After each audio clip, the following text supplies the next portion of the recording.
80 billion items are manufactured every year. We're putting too much product out there. 99% will end up dumped. Quelle est la question la plus posée de notre temps? Comment pouvons-nous faire pour que la nature et l'innovation peuvent vivre ensemble?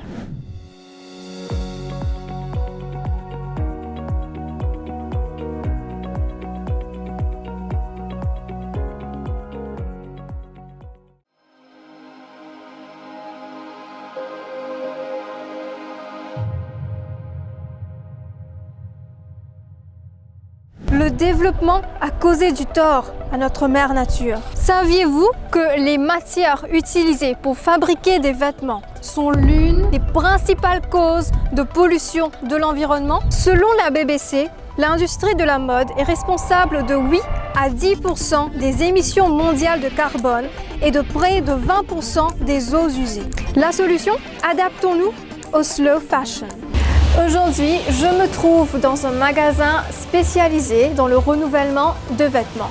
Nous partons à la rencontre de Victoria.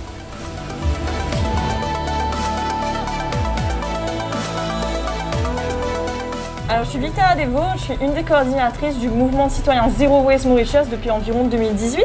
Donc Zero Waste Mauritius est une plateforme citoyenne qui veut encourager tout un chacun d'aller vers le zéro déchet. Je suis aussi le Sustainability and Collaboration Lead de The Good Shop. Donc The Good Shop, c'est une entreprise sociale qui fonctionne à travers des magasins de seconde main. On remet en circulation des habits mais aussi des objets que les personnes n'utilisent plus et du coup on les remet dans l'économie. L'achat de vêtements de seconde main est bénéfique pour l'environnement parce que tous ces vêtements, au fait, auraient été des ressources non utilisées. Je pense qu'on a tous dans nos armoires des vêtements qui sont encore en bon état mais qu'on n'utilise plus, c'est peut-être plus notre taille ou c'est plus notre goût, on les a eu en cadeau, on les aime pas. Pour chaque objet qu'on achète neuf, il faut trouver des ressources naturelles. Par exemple, pour un top en coton, il faut faire pousser le coton, donc il faut des terres arables, il faut énormément d'eau, il faut énormément de pesticides, ça va être transporté à travers le monde, donc il y a le bilan carbone, ça va être fabriqué, donc il y a tout ce bilan écologique qui arrive dans la fabrication d'un vêtement.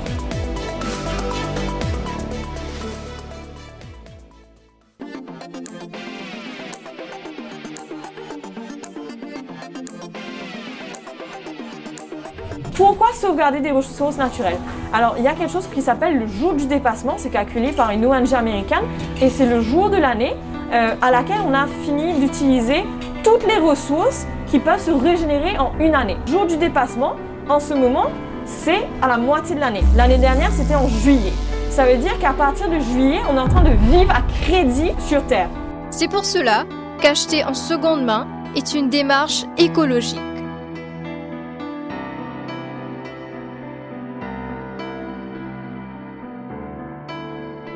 The Good Shop propose aussi la réparation de vêtements, selon Victoria. C'est aussi quelque chose que tout un chacun peut faire chez soi.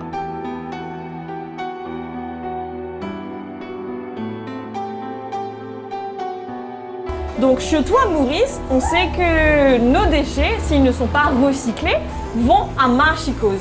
Et Marchicose, en plus, est vraiment en train d'être rempli.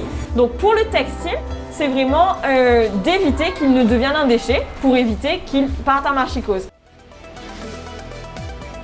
Mais du coup, ce qu'on peut aussi faire, c'est de l'upcycling. L'upcycling veut tout simplement dire que si on ne peut pas réparer, on les transforme. Par exemple, un jean peut être transformé en trousse, en sac, en peluche ou tant d'autres. Nous ne pouvons pas changer le monde d'un seul coup, mais si une personne à la fois fait de petits changements, cela peut avoir un grand impact.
Le groupe Renaissance du Nord a officiellement vu le jour cette année. Mais ses activités ont débuté bien avant, avec notamment le nettoyage des plages ainsi que le nettoyage du jardin botanique SSR. Le groupe fait beaucoup du social. Il est notamment engagé dans la Blood Donation 3 fois l'an, la distribution des repas aux enfants nécessiteux pendant le Ramadan, le don de plantes médicinales pour la fête des mères, entre autres. Pour la Journée mondiale de l'environnement, le groupe Renaissance du Nord s'est joint au Défi Média Group qui est au cœur de cet événement. Il participera notamment au nettoyage de la plage de Pointe-Piment ce dimanche 5 juin.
La Beach Authority, placée sous l'égide du ministère de l'Environnement, de la gestion des déchets solides et du changement climatique, a été créée à la suite de la promulgation de la loi Beach Authority de 2002. Elle est entrée en vigueur en juin 2002. Notre mission est de permettre au grand public, y compris aux touristes, de profiter pleinement de toutes les commodités et installations mises à leur disposition sur toutes les plages publiques. La Beach Authority s'engage pleinement à atteindre ses objectifs de conservation, de protection et de préservation des plages publiques et par conséquent, un programme complet a été élaboré pour la protection et la préservation de nos plages, notamment à travers des campagnes de sensibilisation, les aires de stationnement, les travaux de protection et de réhabilitation du littoral face au changement climatique. À ce jour, il y a 132 plages proclamées publiques à Maurice, occupant une façade maritime totale de 48,2 km et une étendue totale de 327,8 hectares. Actuellement, la Beach Authority est principalement impliquée dans le nettoyage quotidien des plages publiques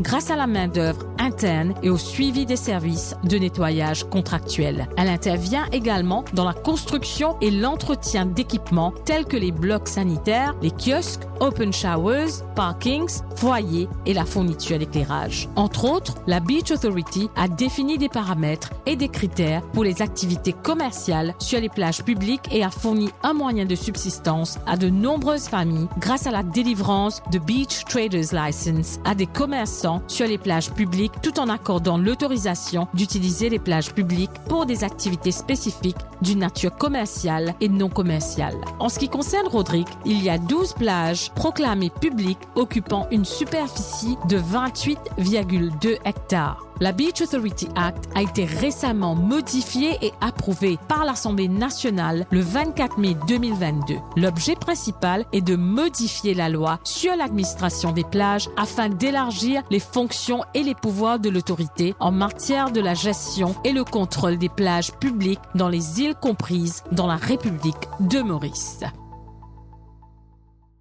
H, boutique en ligne, marque 100% locale, vêtements streetwear. Commandez vos t-shirts, polos et shorts sur hash.mu ou via Facebook. Livraison par la poste. hash.mu.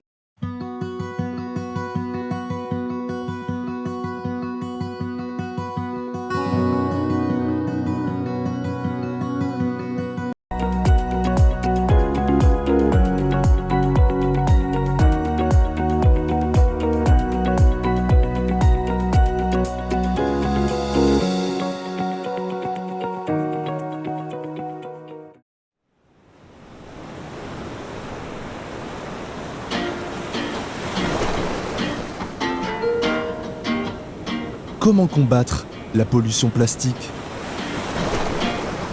Nous surutilisons le plastique alors que les déchets en résultant sont difficiles à traiter. Il est donc primordial de combattre la pollution plastique. La situation est d'autant plus inquiétante pour l'île Maurice, qui dépend largement de ses ressources naturelles, qui a un écosystème fragile et ne dispose que d'une superficie restreinte. Heureusement, grâce à diverses initiatives, nous allons dans la bonne direction.